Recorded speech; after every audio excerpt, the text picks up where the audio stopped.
How to use Bonchat.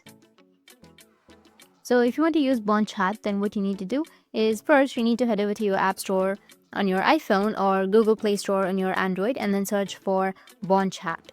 Once you've searched, you need to just go and install the application. If you've not installed, hit download and install it. It's free to start. The second step is to open the application. When you launch Bonchat, you'll need to join a server.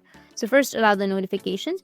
Now enter the server, IP or domain provided by your group or company, or just scan a QR code to connect instantly. Step 3 is setting up your own server. So you need to go back and then search for bonchat.app. You can buy a server plan starting at $6,000 a month for cloud hosting.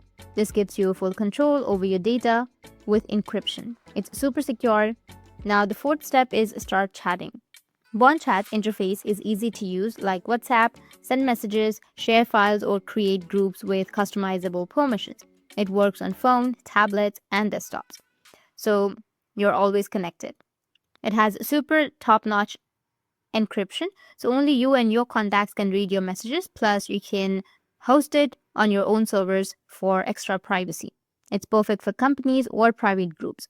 So that's it, and if you have any questions, feel free to comment below. Thanks for watching.